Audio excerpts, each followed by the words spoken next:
Hi everyone, welcome back to Diksha's education hub. तो modern history को ही हम प्रोसीड कर रहे हैं और आपका 1/4 जो हिस्सा है वो कंप्लीट हो जाएगा along with this chapter. I just hope आप डेली वीडियोस देख रहे हो बिकॉज फैक्चुअल चीज़ें बहुत ज़्यादा हैं। तो स्टार्टिंग में हमने पढ़ा था कि जो ब्रिटिशर्स आएंगे वो दो फेजेस में आएंगे। जो फर्स्ट फेज़ रहेगा वो भी 100 साल का रहेगा, 1757 टू 1857 तक का। एंड जो सेकंड फेज़ आएगा वो भी 100 साल का रहेगा, 1857 से लेके तकरीबन 1947। पूरे 100 साल तो नहीं हुए पर 90 ईयर्स तो थे। अब देखो, जो ब्रिटिशर्स आए थे वो आए तो एज अ कमर्शियल कंपनी की तरह थे, ट्रेड करने के लिए आए थे, क्योंकि बाकी यूरोपियन कंट्रीज़ भी इंडिया में आ रही हैं और दे विल नोटिस कि यहाँ पे तो बहुत फ़ायदा हो रहा है। जितना भी वो ट्रेड कर रहे हैं अपनी कंट्री में लेके जाके बेच रहे हैं चीज़ों को, बहुत ज़्यादा फ़ायदा हो रहा था। पर ब्रिटिशर्स का एकदम से आप नोटिस करोगे कि इंडिया के अंदर उनको इतना ज़्यादा इंटरेस्ट आता है कि instead of focusing on their trade उन्होंने शुरू कर दिया रीजनलाइजेशन, कि जितने भी राज्य हैं इंडिया के अंदर उनको अपने हक में लेना, ताकि जो एडमिनिस्ट्रेशन है उसके ऊपर भी ब्रिटिशर्स का कंट्रोल हो सके। और ब्रिटिशर्स ने कभी भी ऐसे नहीं किया कि हम डायरेक्ट वॉर लड़ेंगे, हम छोटे छोटे एरियाज़ को कॉन्कर करेंगे। तो ब्रिटिशर्स की अप्रोच वैसे रही। हेक्टर मुनरो, रॉबर्ट क्लाइव, बहुत सारे लोगों के बारे में हमने पढ़ा। अब हमें देखना है कि क्या क्या एडमिनिस्ट्रेशन के अंदर चेंजेस हुए, क्या क्या रीऑर्गेनाइजेशन हुई। बिकॉज इंडिया में आप देख रहे हो कि छोटे छोटे रीजन्स में हर एक रीजन के अंदर एक एक राजा बैठे हुए हैं। तो अब क्या क्या ब्रिटिशर्स के आने से चेंजेस आते हैं बिफोर 1858, यानी कि फर्स्ट फेज में क्या क्या एडमिनिस्ट्रेटिव चेंजेस आए उसके बारे में फोकस करेंगे। मेंस पॉइंट ऑफ व्यू से बहुत ज़्यादा इंपॉर्टेंट है। डायरेक्टली क्वेश्चन बन सकता है कि जो ब्रिटिशर्स का इन्फ्लुएंस था बिफोर 1858 इन द एडमिनिस्ट्रेशन वो क्या था, क्या क्या चेंजेस उनके आने की वजह से हुए थे। अब इम्पीरियल जब भी टर्म लगेगी, मतलब ब्रिटिशर्स की हम बात कर रहे हैं, वो अपनी हेजेमनी बनाने की ट्राई कर रहे हैं। हेजेमनी जब भी ये शब्द आता है इसका मतलब होता है कि सिर्फ एक राजा एग्जिस्ट कर रहा है थ्रू आउट, बाकी उनके सबऑर्डिनेट हैं, उनके अधीन है। तो हेजेमनी उसके लिए वर्ड यूज़ कर लेते हैं। अब क्या फोकस था ईस्ट इंडिया कंपनी का टिल 1857। फर्स्ट फेज 1858 इसलिए बोल देते हैं क्योंकि 1857 में रिवोल्ट हो जाता है, रिवोल्ट ऑफ 1857, और बाय द एंड ऑफ 1858 वो शांत होता है। तो दैट्स वाई यहाँ पे हम देखेंगे 1857 से पहले ईस्ट इंडिया कंपनी ने अपने क्या क्या ऑब्जेक्टिव्स रखे हुए थे। टैक्सेस जनरेट कर रहे हैं ये लोग। टैक्सेस जनरेट करके आप देखोगे कि ट्रेडिंग एक्टिविटीज़ भी कर रहे हैं, ठीक है। और ऐसे नहीं था कि जैसे बाकी के राजा कर रहे थे। इंडिया के अंदर आप देखोगे एक रीजन था, दूसरा रीजन था, इनकी आपस में बन ही नहीं पा रही थी। तो जब आपस में पड़ोसियों की नहीं बन रही तो फिर बाहर से कोई अटैक होगा तो वो फ़ायदा उठा लेता था। तो ब्रिटिशर्स ने यहाँ पे दिमाग लगाया कि जो एडमिनिस्ट्रेटिव ऑर्गेनाइजेशन है वो हमें ढंग से बनानी पड़ेगी, तभी हम इंडिया को कंट्रोल कर सकते हैं। तभी तो इन्होंने सब्सिडरी अलाइंस लाया।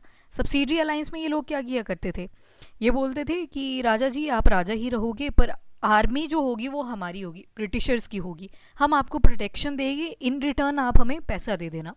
तो इसी वजह से इन्होंने देखी, सारी की सारी कंडीशंस देखी इंडिया के अंदर। तो टैक्सेस तो जनरेट कर रहे हैं पर साथ में ट्रेडिंग एक्टिविटी भी कंट्रोल कर रहे हैं। और जो एडमिनिस्ट्रेशन ऑर्गेनाइजेशन है, एडमिनिस्ट्रेटिव ऑर्गेनाइजेशन है, ऑफिशियल लेवल पे जो बैठे हुए हैं लोग, वहाँ पे बहुत एफिशिएंट तरीके से इन्होंने एक स्ट्रक्चर्ड वे से वो सारा अरेंज कर दिया।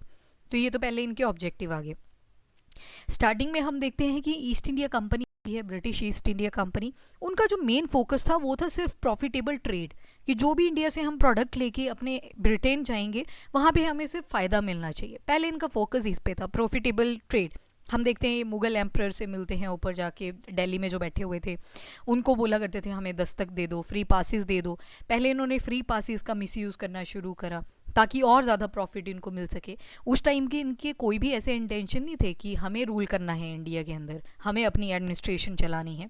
पर उस टाइम पे फोकस था कि कैसे ज़्यादा से ज़्यादा हम प्रॉफिट कर सकें अपने ट्रेड के अंदर। और जब बाद में इनके इंटेंशन चेंज हो जाते हैं तो इनका फोकस आ जाता है इंडिया की टेरिटरी के ऊपर। ये भी हमें चाहिए, बंगाल भी चाहिए, मद्रास भी चाहिए, आपका बॉम्बे वाला एरिया भी चाहिए, तो सब कुछ चाहिए। अब इनको हैदराबाद चाहिए। तो अब इन्होंने क्या किया, फोकस किया टेरिटोरियल एक्सपांशन के ऊपर। बहुत ज़्यादा एरिया इन्होंने काफ़ी कम टाइम में कवर अप कर लिया था। और अगर इंडियंस ने साथ ना दिया होता ब्रिटिशर्स का तो कभी भी ये चीज़ पॉसिबल ना होती कि इतना टेरिटोरियल एक्सपांशन ये कर सकते। मैसूर की याद करो, पहले हैदर अली हुआ करते थे। हैदर अली फर्स्ट वॉर में जीते, जो फर्स्ट एंग्लो मैसूर वॉर होता है, पर जो ऑफिशियल थे उनको ये लोग ब्राइब दे रहे थे, रिश्वत दे रहे हैं, और वो लोग इनके साथ मिल जा रहे हैं ब्रिटिशर्स के साथ, और वहाँ से हम देखते हैं कि धोखा मिला है जो लोकल राजा हुआ करता था। तो बिना किसी कॉन्स्पिरेसी के, बिना ये ब्राइब दिए इतना ज़्यादा टेरिटोरियल एक्सपांशन जो था वो पॉसिबल था ही नहीं ब्रिटिशर्स का। और एंशियंट हिस्ट्री, मेडिवल हिस्ट्री और इवन इन मॉडर्न हिस्ट्री हम देख रहे हैं कि खुद के इंडियंस जो हैं वो रीजन के अंदर जो ऑफिशियल बैठे हुए हैं वो खुद ही कहीं ना कहीं धोखा दे रहे हैं, जिसकी वजह से ब्रिटिशर्स अपनी एक्सपांशन कर पा रहे हैं। अब क्या होता है कि कमर्शियल बॉडी ना रह के ईस्ट इंडिया कंपनी टर्न हो जाती है पॉलिटिकल फोर्स में। जो इनका फर्स्ट फेज है ना 1757 से लेके 1857 तक का, इसमें स्टार्टिंग में आप इनको ट्रेडिंग कंपनी की तरह देख रहे हो, बट बाय द एंड जैसे जैसे हम 1857 की तरफ जा रहे हैं तो they are converting from commercial body to political force. यानी कि ना सिर्फ अब ट्रेड करेंगे पर अब फोकस करेंगे कि कैसे राजाओं के ऊपर भी हम अपनी ही चलाएं। मुगल एम्परर्स की याद करो, तो मुगल एम्प्रेस जो थे पहले तो राजा लोग थे, पर इन्होंने उनको पेंशनर बना के छोड़ दिया और इवन थोड़े सालों के बाद पेंशन्स भी रुकवा दी। याद है ना अकबर टू की बात करी थी, अकबर टू तो ऐसे हो गए थे कि राजा राम मोहन रॉय जो हुआ करते थे उनको टाइटल दिया था राजा का। क्यों दिया? क्योंकि उनको बोलते हैं कि आप इंग्लैंड जा रहे हो तो प्लीज़ मेरे लिए थोड़ी सी पेंशन का इंक्रीमेंट करवा देना। इतनी बुरी हालत हो रखी थी मुगल एम्प्रेस की because of the British east India company. French भी आए, डच भी आए, पोर्टुगीज़ भी आए, पर उन्होंने कभी इतनी ज़्यादा इंटरफेरेंस करी ही नहीं। फ्रेंच की हुई थी, थोड़ी बहुत सपोर्ट करना पड़ता था क्योंकि उनकी ब्रिटिशर्स के साथ नहीं बनती थी, वो तो उनकी अलग ही स्टोरी थी। ऑस्ट्रियन वॉर चल रहा था।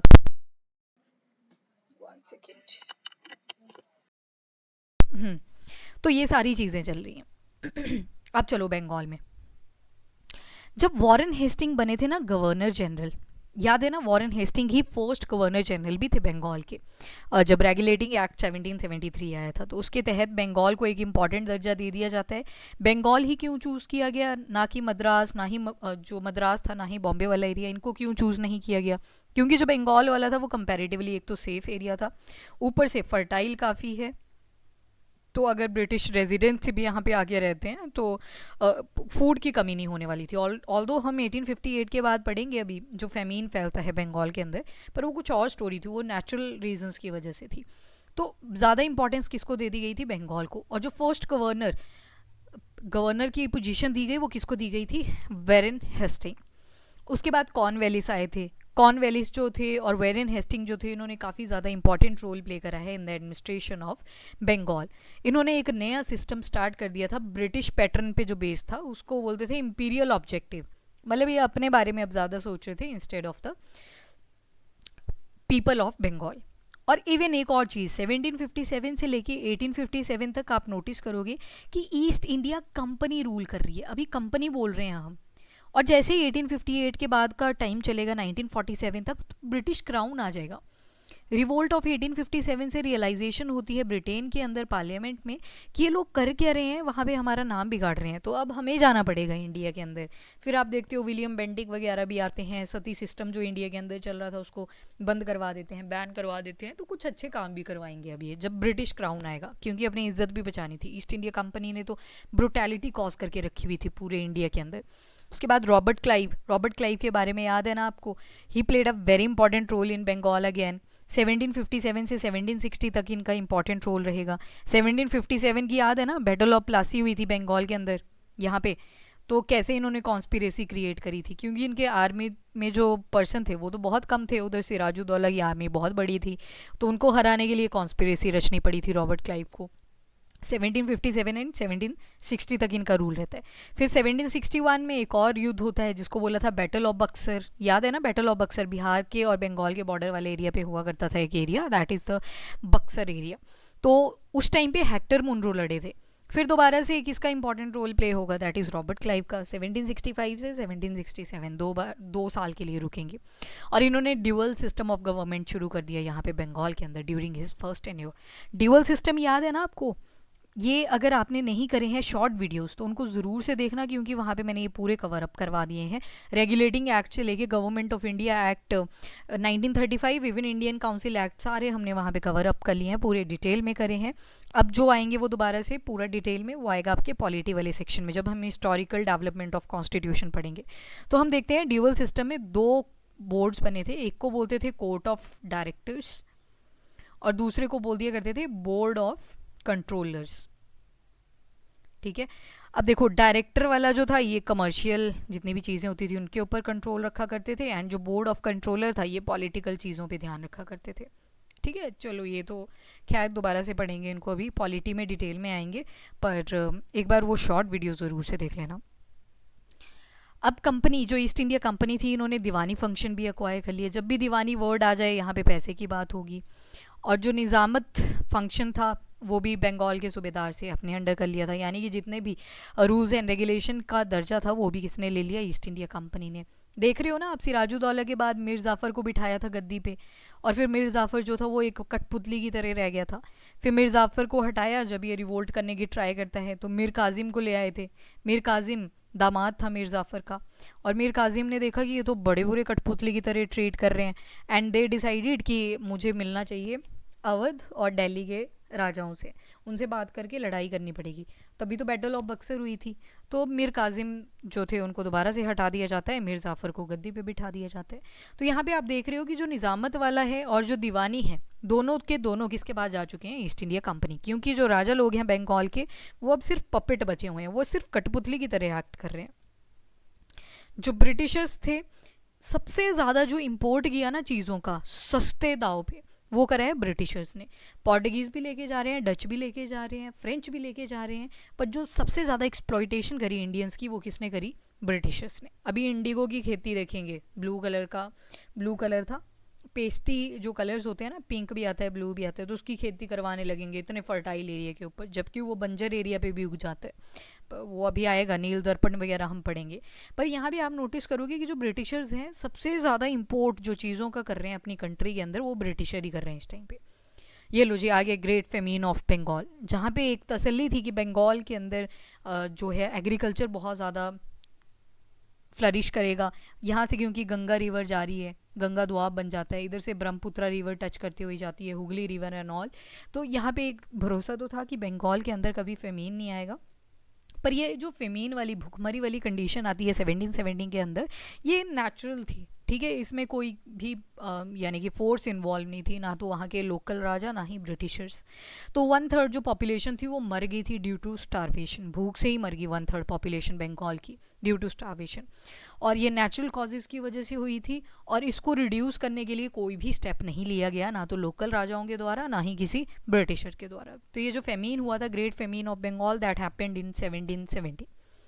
इसके बाद गवर्नमेंट का कैसा स्ट्रक्चर बना, जो एडमिनिस्ट्रेशन हो रही थी ब्रिटिश इंडिया के अंडर। एक तो बंगाल प्रेसिडेंसी, वहाँ पे governor general, regulating act of 1773 में आप देखते हो कि गवर्नर जनरल की यहाँ पे पोजीशन ले आए थे बंगाल के अंदर, बंगाल को एक इंपॉर्टेंट पोजीशन दे दी थी। उसके सबॉर्डिनेट हुआ करते थे मद्रास और फिर थे बॉम्बे। ठीक है, तो ये 3 लोकेशंस तो इंपॉर्टेंट हैं, बचपन से आप पढ़ते आ रहे हो, ये याद रह जाती हैं एटलीस्ट।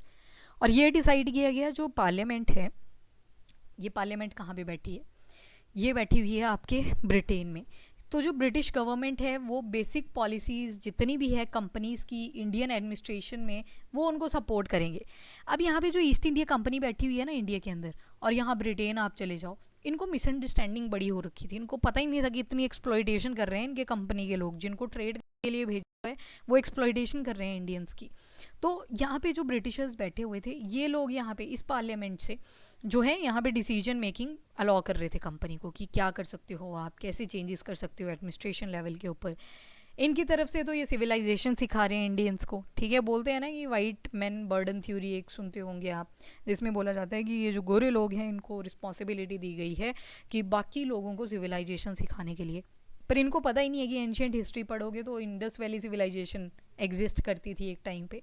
और ऐसे नहीं है कि आज के टाइम पे पाकिस्तान में बहुत ज़्यादा एरिया चला गया है, उस टाइम पे अखंड भारत हुआ करता था। इंडिया का एरिया अप टू अफगानिस्तान तक जाता था, ऊपर तिब्बत चाइना सब कवर्ड अप था। ठीक है, तो सिविलाइजेशन पहले से आती है, तो सीखने की ज़रूरत नहीं थी इंडियंस को। और अंग्रेज़ों को ये भी लगता था कि जो इंडियंस हैं वो चाहते हैं कि हमारे सिर पे एक राजा बैठा रहे। ठीक है, पर वो ये भी चाहते थे कि लोकल राजा होना चाहिए, तभी तो इन्होंने इतनी डबल गेम्स खेली, राजा भी लोकल बिठाया हुआ है पर पपेट बना के बिठाया हुआ है। तो ये सारी चीज़ें चल रही थी।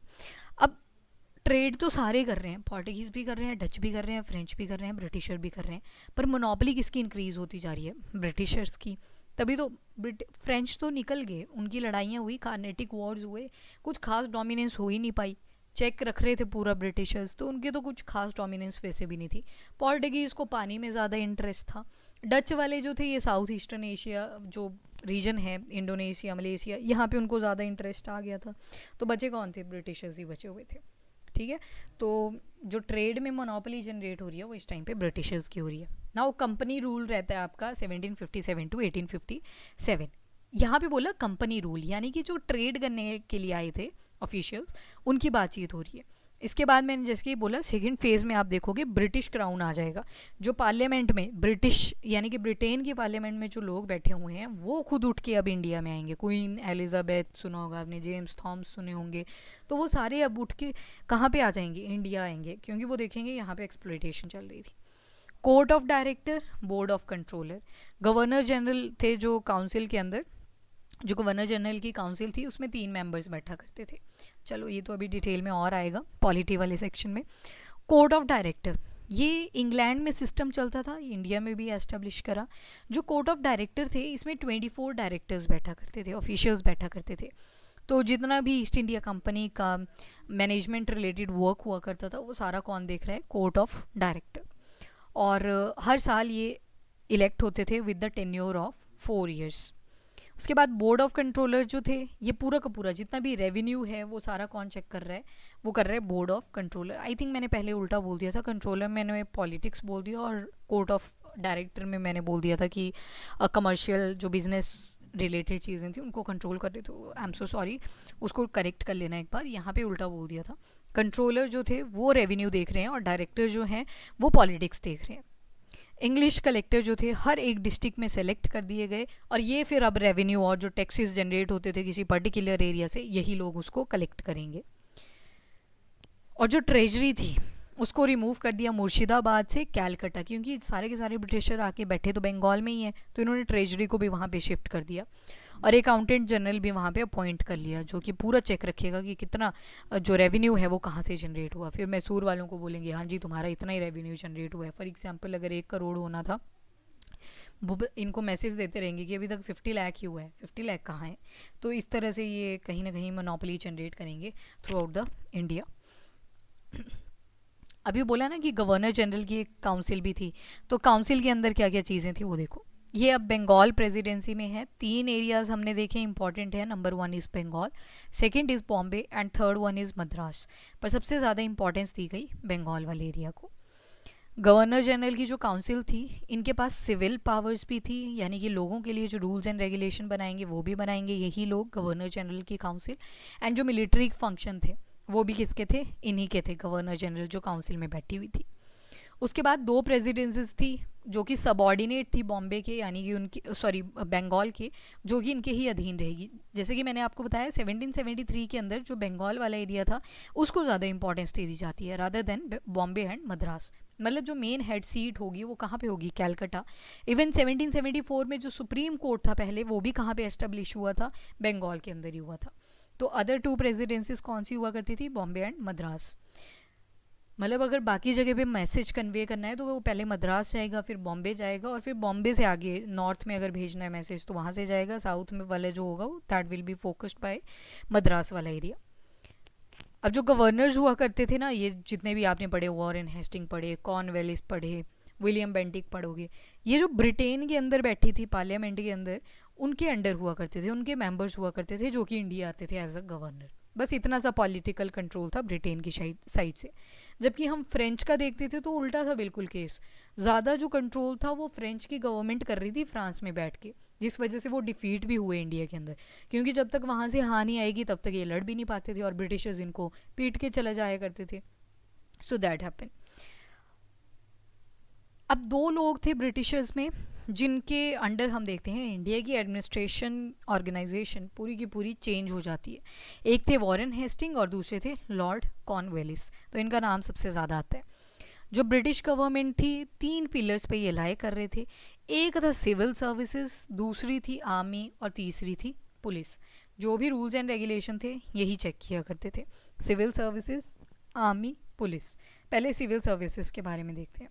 जो इंडिया के अंदर फादर ऑफ सिविल सर्विसेज हैं वो है लॉर्ड कॉर्नवेलिस। लॉर्ड कॉर्नवेलिस को बोला जाता है father of civil services in India. जब रेगुलेटिंग एक्ट 1773 को रोका गया था कि ऑफिशियल जो हैं वो कोई भी गिफ्ट डोनेशन या फिर रिवॉर्ड नहीं लेंगे जो भी लोकल राजा हैं, तो ये रेगुलेटिंग एक्ट ऑफ 1773 के तहत लॉर्ड कॉर्नवालिस ने बोला था। हाँ, जो गवर्नर जनरल बने थे फर्स्ट बंगाल के, वो बने थे वॉरेन हेस्टिंग। पर ये जो डोनेशन गिफ्ट रिवॉर्ड्स इनको रोक लगाने के लिए बोला था, वो बोला था लॉर्ड कॉर्नवालिस ने। कंपनी की एडमिनिस्ट्रेशन में बहुत ज़्यादा करप्शन शुरू हो जाती है, इलीगल ट्रेड शुरू हो जाता है, मतलब जहाँ पे थोड़ा बहुत चार्जेस भी देने पड़ते थे, टैक्स भी देना पड़ता था, ये लोग लिटरली कुछ नहीं दे रहे, इलीगल ट्रेडिंग शुरू कर रहे हैं, बाकियों की शिप्स को रोक रहे हैं और अपनी जो है वो फास्ट तरीके से पास करवा दे रहे थे टुवर्ड द ब्रिटेन। कॉर्नवालिस जो थे, इन्होंने क्या किया, जितने भी सिविल सर्वेंट्स हुआ करते थे, अभी इंडियंस को नहीं अलाउ किया गया है सिविल सर्विसेज में। आज आप इंडियन एडमिनिस्ट्रेटिव सर्विसेज के बारे में पढ़ते हो, स्टेट एग्जाम्स के बारे में पढ़ते हो, तो सारे इंडियंस ही बैठे हैं ना। पर इस टाइम पे अभी देखोगे आप कि ब्रिटिशर्स बैठे हुए हैं सिविल सर्वेंट्स की फॉर्म में। अभी आएंगे, ओपन सिविल सर्विसेज का एग्ज़ाम होगा। पर यहाँ पे क्या हो रहा है कि जो जितने भी सिविल सर्वेंट्स हैं उनकी सैलरीज कॉर्नवालिस ने बहुत ज़्यादा इंक्रीज़ कर दी। और पैसा कहाँ से आ रहा है, तो वो जो ट्रेजर था ना इंडियंस का, जिसको मुर्शिदाबाद से ले गए थे कैलकाटा, वहाँ से निकाल के। और इवन रेवेन्यू का हमने देखा कि पूरी कंट्री के अंदर एक ब्रिटिश अकाउंटेंट बैठा दिए हुए हैं, तो वो लोग पैसा इकट्ठा कर रहे हैं, कलेक्टर बने हुए हैं, डिस्ट्रिक्ट कलेक्टर्स बने हुए हैं, तो वो भी ब्रिटिशर्स हैं। पहले इंडियंस हुआ करते थे, अब ब्रिटिशर्स हैं। ओके, तो इस वजह से ये सारी हम चीज़ें देखते हैं।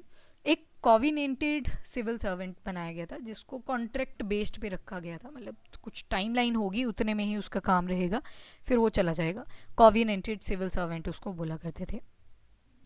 बहुत सारे रिफॉर्म्स लाने के लिए कॉर्नवालिस कोड लाया गया, और 1793 के अंदर लाया गया था। मतलब कॉर्नवालिस कोड इसलिए बोल दिया गया क्योंकि जो रूल्स एंड रेगुलेशन चेंज हो रही हैं, they were under the presence of Cornwallis. 1800 के अंदर लॉर्ड वेलेस्ली आ जाते हैं, और जिन्होंने फोर्ट विलियम एस्टेब्लिश करा था कैलकाटा के अंदर। फोर्ट विलियम याद रखना इसको, 1800 के अंदर, पहले भी पढ़ा है ऑल्दो ये हमने।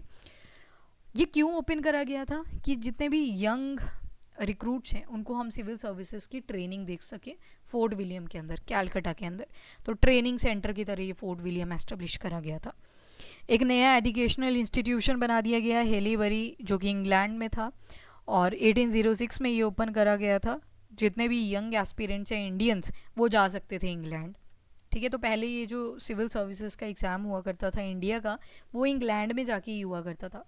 और लोकल लोगों का मानना था कि अगर आप फॉरेन कंट्री चले जाते हो वाया वाटरवे, तो आप जो हैं वो अछूत हो जाते हो, अनटचेबल हो जाते हो, आपको दोबारा एंट्री नहीं मिलेगी अपने घर के अंदर। राम मोहन रॉय जब इंग्लैंड जा रहे थे तो उनकी माता जी उनसे बड़ी नाराज़ हुई थी, बट बाद में शी अंडरस्टूड कि किसी नेक काम के लिए जा रहे हैं। ऑल्दो राम मोहन रॉय की डेथ हो जाती है इंग्लैंड के अंदर ही। उसके बाद मैकॉले कमेटी आती है इंडियन सिविल सर्विसेज के ऊपर 1854 के अंदर, थ्रू चार्टर एक्ट ऑफ 1853। अब इंडियंस के ऊपर भी थोड़ा फोकस दिया जाएगा। सिविल सर्विस कमीशन शुरू कर दिया गया 1854। जो दूसरा पिलर था वो था आर्मी का। जो आर्मी थी, कंपनी रूल जो चल रहा है इंडिया के अंदर, इन्हीं की आर्मी है अपनी। ठीक है, ऐसे नहीं है कि इंडियन आर्मी है। सेकंड मोस्ट पावरफुल पिलर जो हुआ करता था कॉलोनियल रूल का, ब्रिटिश रूल का इंडिया के अंदर, that was army. Major objectives क्या थे ब्रिटिश आर्मी के, तो जब भी कोई स्टेट कॉन्कर करनी होती थी ब्रिटिशर्स को और सब्सिडरी अलायंस इंप्लीमेंट करना होता था, तो वहाँ पे अपनी आर्मी को डिप्लॉय कर दिया करते थे। और इंडिया के अंदर जो ब्रिटिश एम्पायर बैठे हुए हैं, इनके ऊपर कोई फॉरेन थ्रेट हुआ करता था तो आर्मी इनको बचाया करती थी। अगर कोई अंदर ही स्टेट में कोई षड्यंत्र रच रहा है, कॉन्स्पिरेसी रच रहा है, तो आर्मी अगेन इनको सेफ गार्ड किया करती थी ब्रिटिश इंटरेस्ट को देख के कि इंडिया के अंदर ये राजा लोग बैठे हुए हैं तो इनको प्रोटेक्ट करो। और कॉलोनियल पोजीशन जैसे कि Asia, Africa, Europe, just because इनके पास आर्मी अवेलेबल थी तो एशिया, अफ्रीका और यूरोप वाले एरिया में कहीं ना कहीं अपनी डोमिनेंस बना पा रहे थे। 1857 से पहले अगर देखोगे तो दो सेपरेट सेट बनाए गए थे मिलिट्री फोर्सेस के अंडर ब्रिटिश कंट्रोल, जिनको बाद में इंडिया के अंदर ऑपरेट किया गया। फर्स्ट सेट जो था यूनिट का, that was known as Queen's army. ये ट्रूप्स को सर्व किए, they were serving the troops on duty in India, मतलब इंस्टेंटली चाहिए होती थी। पहले स्टैंडिंग आर्मी का कॉन्सेप्ट हुआ करता था एंशियंट हिस्ट्री में। अभी जो है जो ट्रूप्स इन सर्विस, वो वाली ड्यूटी जो थी वो इंडिया के अंदर इन आर्मी पर्सोनल्स को दे दी गई। और बाकी जो कंपनी के ट्रूप्स हुआ करते थे वहाँ पे मिक्सचर ऑफ यूरोपियन और ब्रिटिश रेजिमेंट्स, नेटिव रेजिमेंट, मतलब जो इंडियंस चाहते थे कि हमें भी रिक्रूट कर लो, लोकली भी वहाँ से ले लिए जाते थे। तो कंपनी के जो ट्रूप्स हुआ करते थे, ट्रेडिंग कंपनी जो थी ब्रिटिशर्स की, उनके जो ट्रूप्स हुआ करते थे वो यूरोपियंस भी थे और लोकल भी लोग हुआ करते थे।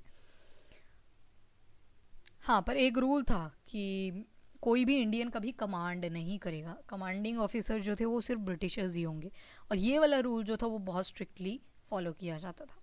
थर्ड जो इंपॉर्टेंट पिलर था वो था पुलिस। पुलिस फोर्स जो थी that was the third pillar of colonial role in India. Lord Cornwallis ने एक रेगुलर पुलिस फोर्स जो थी वो स्टार्ट कर दी।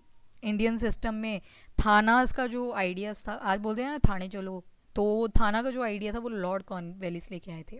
इसमें जो मेन हेड हुआ करते थे वो दरोगा होते थे और दूसरे कोतवाल हुआ करते थे। और जितनी भी डिस्चार्जिंग ड्यूटीज़ थी, किसी को पकड़ा है, किसी को अरेस्ट किया हुआ है, किसी को छोड़ना है, तो ये सारी ड्यूटीज़ जो थे वो दरोगा एंड कोतवाल देखा करते थे।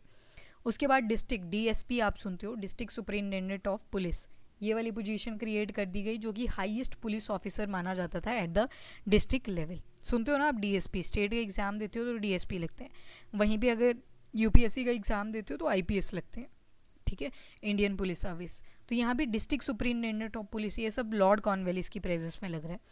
कोटवाल, दरोगा, ये हेड हुआ करते थे किसी भी थाने के। और अगर डिस्ट्रिक्ट का हेड देखा जाए, डिस्ट्रिक्ट का जो हाईएस्ट पुलिस ऑफिसर हुआ करते थे वो थे डिस्ट्रिक्ट सुपरिटेंडेंट ऑफ पुलिस। उसके बाद रेगुलेशन ऑफ 1791 में पावर्स एंड फंक्शन डिफाइन कर दिए गए कि पुलिस सुपरिटेंडेंट का काम क्या क्या है, तो ये 1791 में जाके डिफाइन किया। पोजीशन पहले आ रही है, उनका फंक्शन बाद में बताया जा रहा है। 1808 के अंदर लॉर्ड मायो ने क्या किया, एक सुपरिटेंडेंट ऑफ पुलिस अपॉइंट किए फॉर ईच डिवीजन। जितने भी डिवीजन्स हो रखे थे इंडिया के अंदर, हर एक डिवीजन में एक एक सुपरिटेंडेंट ऑफ पुलिस को अपॉइंट कर लिया बाय नंबर ऑफ स्पाइज। हाँ, साथ में जो थे वो इन्फॉर्मेशन गिवर, स्पाई जिनको आप बोलते हो, गोएंदाज जिनको टर्म यूज़ करी गई, वो भी यहाँ पे रख लिए गए। लॉर्ड विलियम बेंटिंग आते हैं। लॉर्ड विलियम बेंटिंग जो थे, ठगी का रिमूवल जो किया वो लॉर्ड विलियम बेंटिंग ने करा।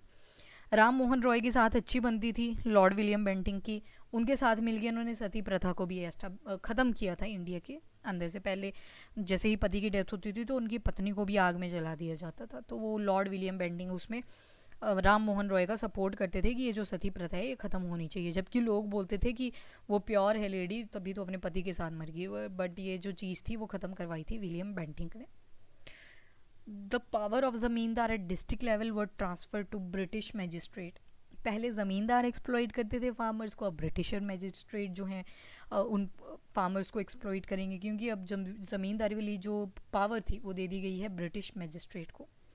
और क्या मेजर ऑब्जेक्टिव थे पुलिस के, तो आज जो आप देखते हो कि लॉ एंड ऑर्डर की मेंटेनेंस करो, चेकिंग क्राइम जैसे लूट हो गया, रॉबरी, थेफ्ट, डकैती, तो ये सारी चीज़ें, और जो भी रिबेलियन करने की ट्राई करे, जो भी ब्रिटिशर्स के अगेंस्ट जाने की ट्राई करे, उनको सप्रेस कर दो। रिवोल्ट देखते हो आप तो अंधाधुंध गोलियां चला दी जाती थी पुलिस के द्वारा 1857 तक। इवन उसके बाद भी, अभी महात्मा गांधी जी के बारे में जब आप पढ़ोगे पोस्ट 1900, तो आप नोटिस करोगे कि जो पुलिस ऑफिसर्स हैं दे आर लाइक कि अंधाधुंध फायरिंग कर दो जो आपके अगेंस्ट जा रहे हैं। तो ये सारा काम जो था वो पुलिस वगैरह को दे दिया गया था। और जो विलेजर्स थे, जो लोग हुआ करते थे, उनके ऊपर चेक रखते थे चौकीदार्स, ताकि जितना भी ये खर्चा कर रहे हैं उनके ऊपर पूरा चेक बना रहे, और अगर टैक्स नहीं दे रहे हैं तो वो बहाना मिल जाए उनको एक्सप्लॉइट करने का। फौजदार भी थे वहाँ पे रूरल डिस्ट्रिक्ट लेवल पे, और ये बाद में फौजदार जो थे वो डिस्ट्रिक्ट मैजिस्ट्रेट से कन्वर्ट कर दिए गए थे। आज भी सुनते हो आप डीएम, एसडीएम, सब डिस्ट्रिक्ट मैजिस्ट्रेट, तो वही पोजीशंस ये आज तक चलती आ रही हैं। तो आज यहीं तक करेंगे, थर्ड पिलर तक। एक बार फटाफट से रिवाइज़ कर लो कि क्या क्या चीज़ें आपने पढ़ी। तो इम्पीरियल ऑब्जेक्टिव क्या क्या थे कॉलोनाइजेशन के, टैक्सेस कलेक्ट करते थे, ट्रेड किया करते थे, बाद में एडमिनिस्ट्रेशन ही चेंज कर दी इन्होंने पूरे इंडिया के अंदर। पहले सिर्फ प्रॉफिट के ऊपर फोकस कर रहे थे, अब पॉलिटिकल पार्टी बन रहे थे। टेरिटरी बहुत ज़्यादा एक्सपांड कर दी हुई है इन्होंने। दो ब्रिटिशर्स जिन्होंने बंगाल के अंदर बहुत ज़्यादा रोल प्ले किया in the administration, Warren Hasting and lord Cornwallis. Robert Clive का रोल हम देखते हैं 1757 बैटल ऑफ प्लासी में इंपॉर्टेंट रोल प्ले किया था इन्होंने सिराजुद्दौला को डिफीट करने के लिए। एंड दूसरा जो आता है इनका time period, that is from 1765 to 1767। उसके बाद जो मद्रास और बॉम्बे का एरिया था उसको सबऑर्डिनेट बना दिया बंगाल का। अनफॉर्चुनेटली 1770 में ग्रेट फेमीन आ जाता है, भुखमरी आ जाती है, जिसकी वजह से 1/3 जो पॉपुलेशन थी वो मर जाती है due to starvation. As such there was no anthropogenic cause, natural cause की वजह से ये फेमीन आया था। नाउ स्ट्रक्चर क्या था गवर्नमेंट का, तो एडमिनिस्ट्रेशन जब ब्रिटिश इंडिया के अंडर चल रही है, एक तो Bengal presidency seat of governor general बना दी गई, दूसरी थी मद्रास एंड तीसरी थी बॉम्बे। उसके बाद मोनोपोली जनरेट कर रहे हैं ब्रिटिशर्स, बोर्ड ऑफ डायरेक्टर और बोर्ड ऑफ कंट्रोलर बना दिया। डायरेक्टर जो है वो पूरा का पूरा पॉलिटिकल पार्टीज जो पॉलिटिकल फंक्शन है उसको चेक कर रहे हैं। बोर्ड ऑफ कंट्रोलर जो है वो रेवेन्यू और कमर्शियल बिजनेस ओरिएंटेड थिंग्स को चेक कर रहे थे। ये आइडिया कहाँ से आया, तो ये इंग्लैंड से ही आया, बिकॉज वहाँ पे भी ये बॉडीज़ हुआ करती थी, तो सेम यहाँ पे इंडिया में भी ये इम्प्लीमेंट कर दिया गया। कैलकाटा को बंगाल की कैपिटल बना दिया जाता है 1772 के अंदर। एक गवर्नर जनरल की काउंसिल भी बनती है जहाँ पे Bengal presidency important role play करती है और सिविल और मिलिट्री फंक्शन यहीं पे शिफ्ट कर दिए जाते हैं। और जितने भी ये गवर्नर्स आएंगे ये ब्रिटिश से भेजे जाते थे, ब्रिटेन से भेजे जाते थे, जो उनके पार्लियामेंट के मेंबर्स हुआ करते थे उनको भेजा जाता था। उसके बाद ब्रिटिश गवर्नमेंट की इंडिया के अंदर 3 इंपॉर्टेंट पिलर थे। एक तो सिविल सर्विसेज, तो जितने भी ब्रिटिशर्स थे उनको इंपॉर्टेंट पोजीशंस दे दी इंडिया के अंदर ताकि वो रेवेन्यू को ठीक से कलेक्ट कर सके। मेन तो फोकस पैसे के ऊपर ही था, पॉलिटिकल फोर्स तो अलग चीज़ थी, पर मेन फोकस था कि जो मुर्शिदाबाद की ट्रेजरी है उसको कैलकाटा शिफ्ट करो और फिर अच्छे अच्छे रैंक्स पे ब्रिटिशर्स को बिठा दो एंड फाइनली वहाँ से उनकी सैलरीज इंक्रीज कर दो। आर्मी हम देखते हैं प्रोटेक्शन अगर ब्रिटिशर्स को चाहिए थी ड्यूरिंग द एक्सपांशन तो आर्मी मेन रोल प्ले किया करती थी। पुलिस में इतनी सारी पोजीशंस ले आए, दरोगा आ गई, कोतवाल आ गया, डीएसपी पोजीशन आ गई, एसपी पोजीशन बना दी हर एक डिवीजन के अंदर। मेन फंक्शन था कि लॉ एंड ऑर्डर को कंट्रोल करेंगे, लूट डकैती कुछ हो रहा है तो उसके ऊपर कंट्रोल करो, और अगर कोई इंडियन ब्रिटिशर्स के अगेंस्ट रिवोल्ट क्रिएट करने की ट्राई कर रहा है तो उनको सप्रेस करो। तो दीज वर द 3 पिलर्स जिसकी वजह से ब्रिटिशर्स अपने एक्सपांशन में कहीं ना कहीं सक्सेसफुल हुए। जुडिशियल सिस्टम पढ़ेंगे, पर पढ़ेंगे कल। अभी के लिए इतना ही। If you like the video do like and share and do subscribe the channel. Thank you everyone, keep watching, keep studying.